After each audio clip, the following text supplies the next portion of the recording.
सारी दुनिया जानती है कि ईश्वर की मर्जी के बिना पत्ता भी नहीं हिलता, तो कोई उसका नाम उसकी मर्जी के बिना कैसे ले सकता है। सौभाग्यशाली होते हैं वो लोग जो ईश्वर का नाम ले पाते हैं, उसका नाम जप पाते हैं, उसकी आराधना कर पाते हैं। हरे कृष्ण दोस्तों, मैं हूं अनुज शर्मा। आज जो किस्सा आपको सुनाने जा रहा हूं, बड़ा अद्भुत किस्सा है, प्रेम से परिपूर्ण है। भगवान के एक भक्त थे कर्मानंद।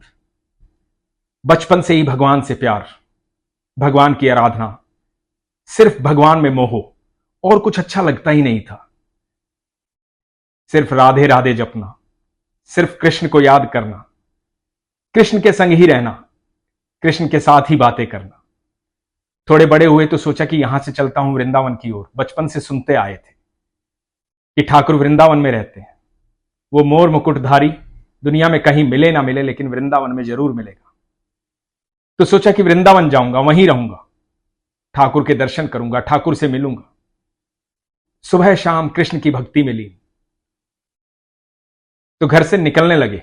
घर वालों ने रोक लिया, बोले कि नहीं, कहीं नहीं जाना, अपने गृहस्थ जीवन में रहो, अपनी गृहस्थी को संभालो, विवाह करो, परिवार के साथ रहो, भक्ति यहां पे करो, पूजा पाठ करो, मंदिर में जाओ, घर छोड़ के जाने की क्या जरूरत है।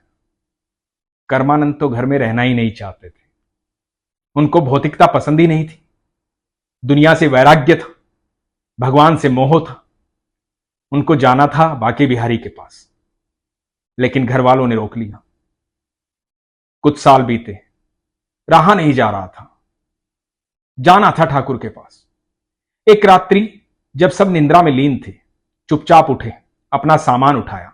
सामान में क्या? एक झोला, एक ठाकुर जी का विग्रह और एक छड़ी लेकर के चल दिए। अब वृंदावन की ओर जा रहे हैं। जहां विश्राम करना होता है, अपनी छड़ी को वहां गाड़ देते हैं और उस पर वो झोला टांग देते हैं जिसमें ठाकुर जी हैं। उनका सोचना ऐसा था कि यहां इस छड़ी पर मैंने झोला टांग दिया है, तो मैं इधर निंद्रा लूंगा, मैं इधर विश्राम करूंगा और मेरे ठाकुर भी झूलते झूलते विश्राम करेंगे। अद्भुत मोह था। पहुंचे वृंदावन, बांके बिहारी के दर्शन किए, ठाकुर जी से मुलाकात की। मन तो पहले से ही ठाकुर में था। वहां संतों के पास बैठे। वृंदावन एक ऐसी जगह है जहां सिर्फ चर्चा में ठाकुर ही रहते हैं। आप किसी से भी बात करो, जिससे भी बोलोगे वही बोलेगा राधे राधे। कण कण में ठाकुर है। कहीं भी किस्से सुनो तो ठाकुर के किस्से, कहीं भी बातें सुनो तो राधा रानी की बातें। बरसाना और वृंदावन, वहां के कण कण में, हर जगह आपको ठाकुर दिखाई देते हैं। ठाकुर तो दुनिया में हर जगह विद्यमान है, तीनों लोकों में विद्यमान है, लेकिन ठाकुर ने खुद कहा है कि मैं दुनिया में कहीं मिलूं ना मिलूं, मैं वृंदावन में जरूर मिलूंगा। तो कर्मानंद को ऐसा आनंद आ रहा था, क्योंकि वो उस माहौल में थे, उस जगह पे थे जहां उनके प्रभु की बातें होती थी। तो दिन भर संतों के पास रहते, कभी इधर चले जाते, कभी उधर चले जाते, घूमते रहते थे, नाम जपते रहते थे, कृष्ण कृष्ण कृष्ण कृष्ण, राधे राधे राधे राधे, बस यही जीवन था।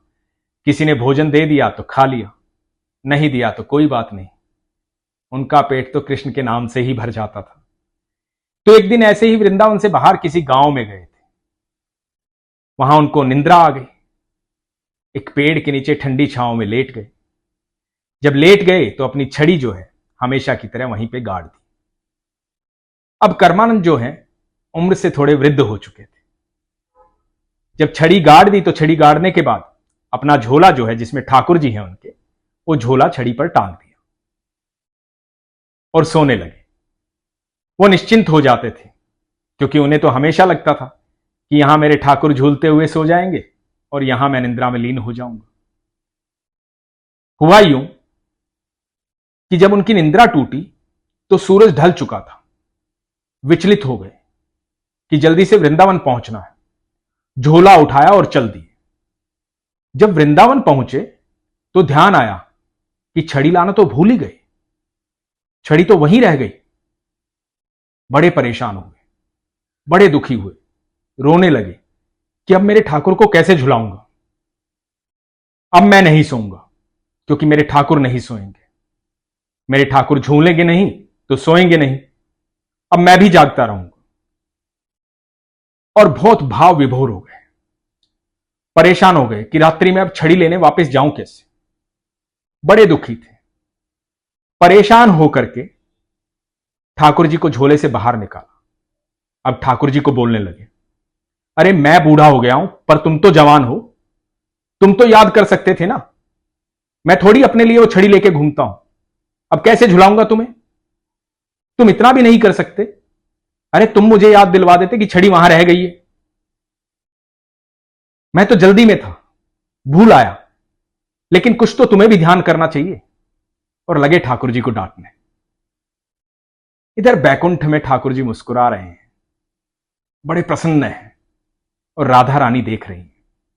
तो राधा रानी ने कहा कि क्या हुआ कान्हा, इतने प्रसन्न क्यों? ठाकुर जी ने कहा कि मेरा एक भक्त है कर्मानंद, बहुत गुस्सा है आज मुझसे, डांट रहा है मुझे। मैंने उनका काम नहीं किया, मैंने उन्हें याद नहीं दिलवाया कि छड़ी रह गई है, तो गुस्सा हो रहा है। राधा रानी बोली, पर तुम तो इतने प्रसन्न दिखाई दे रहे हो किसी की डांट सुनकर के। भक्त तुम्हें डांट रहा है और तुम खुश हो रहे हो। कान्हा मुस्कुराए। कान्हा बोले, हां राधे, ऐसा भक्त मैंने जीवन में नहीं देखा। सब मुझे भोग लगाते हैं, मेरी आराधना करते हैं, पूजा पाठ करते हैं, अपने मंत्रों से, अपनी पूजा पाठ से, अपनी आराधना से मुझे प्रसन्न करना चाहते हैं। कोई इतना सरल और सहज नहीं होता कि मुझ पर अपना हक जमाए, मुझे इतना प्रेम करे कि मुझे डांट भी दे। कर्मानंद मुझे बहुत प्यार करता है, उसके प्रेम से मैं प्रसन्न हूं। तो राधा रानी ने कहा कि फिर अब जब वो तुम्हें डांट रहा है तो तुम क्या करोगे? ठाकुर जी बोले कि राधे, मैं अभी मिलकर आता हूं उससे। और इधर कर्मानंद धरती पर ठाकुर जी को डांट रहा है, गुस्से में है, चिल्ला रहा है ठाकुर जी के विग्रह को पकड़ के, तुम्हारी वजह से हुआ है ये सब। अरे तुम्हें नहीं सोना था, तुम्हें छड़ी याद नहीं दिलवानी थी, अब तो मेरी भी नींद खुली रहेगी, मैं भी नहीं सोऊंगा, तुम नहीं सोओगे तो। इधर डांट ही रहा है और ठाकुर जी अवतरित होते हैं। कर्मानंद ठाकुर जी को सामने देखता है, मोर मुकुटधारी बाके बिहारी कृष्ण कन्हैया। उन जैसी मुस्कुराहट तीनों लोकों में किसी की भी नहीं है। वो कृष्ण है, वो कन्हैया है। वो जब आंखें बंद कर देते हैं तो सृष्टि का विनाश हो जाता है। जब नेत्र खोलते हैं तो पूरी सृष्टि खुशहाल हो जाती है। वो जब मुस्कुराते हैं तो प्रकृति झूम उठती है। वही है कृष्ण। कर्मानंद के सामने खड़े हैं। कर्मानंद भगवान को सामने देखते ही चिल्लाने लगा, बोला कि अरे तुम्हें किसने बुलाया था? मुझे तुम्हारे दर्शन नहीं करने थे, ना मुझे तुमसे मिलना था। बस तुम्हें इतना ही करना था ना, वो छड़ी याद दिलवानी थी। उसके लिए आने की जरूरत क्या थी? और बहुत काम होंगे तुम्हें, एक छड़ी याद दिलवा देते तो मैं इतना परेशान नहीं होता। भगवान मुस्कुरा रहे हैं, लगातार मुस्कुरा रहे हैं, देख रहे हैं कर्मानंद को। कर्मानंद भगवान पर चिल्लाए जा रहा है, क्रोधित हुए जा रहा है। कुछ देर बाद कर्मानंद को एहसास हुआ कि अपने आराध्य पर चिल्ला रहा है, अपने ठाकुर पर क्रोधित हो रहा है, और ठाकुर मुस्कुरा रहे हैं।